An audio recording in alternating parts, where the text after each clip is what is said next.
But let's shift gear now. So the ANC-led minority government in Gauteng is confident that it will pass the province's 171 billion rand budget.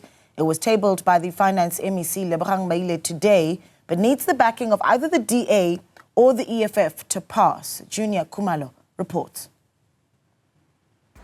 Gauteng Finance MEC Lebogang Maile on Tuesday announced a 175 billion rand budget for the province, a 2% increase from last year's 169 billion adjusted budget.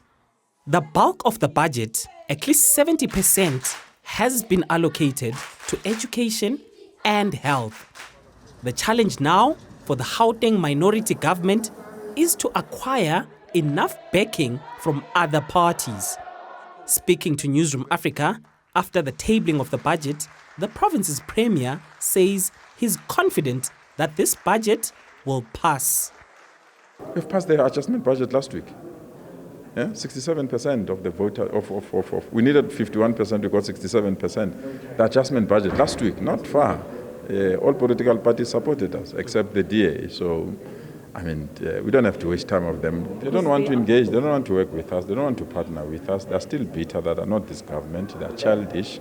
And they're behaving in a manner that we think that is destructive. But all other political parties in this legislature have engaged with us. The Democratic Alliance has refuted Lesufi's claims, saying it was actually the ANC that did not bother to engage them, despite being the second biggest party in the legislature.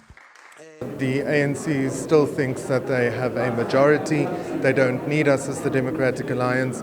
In an earlier press briefing, he said that we are playing, but we were never consulted, we were never approached. And quite frankly, it is a slight to the second largest political party in this province.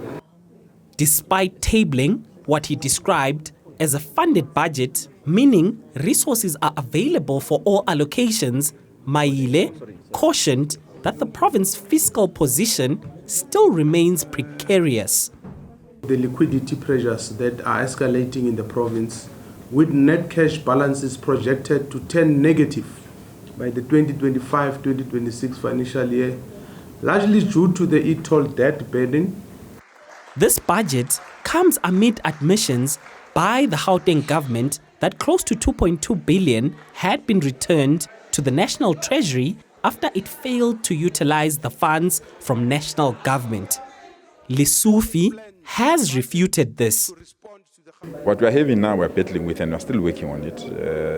It's almost 400 million odd of human settlement that may be returned to National Treasury. But we are working very hard because we still have 12 odd days before the financial year ends that we can wrestle.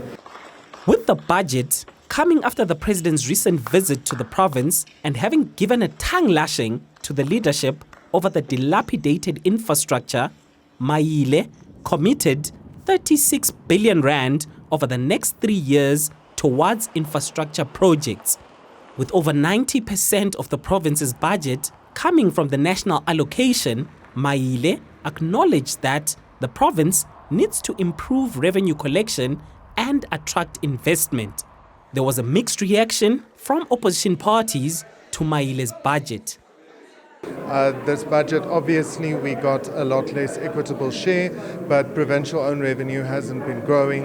And I actually think that we are setting ourselves up for a problem in this financial year. We made a few submissions in the stakeholder meetings as the EFF that we believe and have 100% confident that the government must address before we even go and test each other in a vote.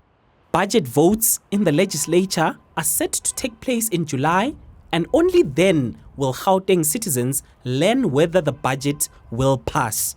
For Newzroom Afrika on Channel 405, I'm Juniour Khumalo at the Gauteng legislature in Johannesburg.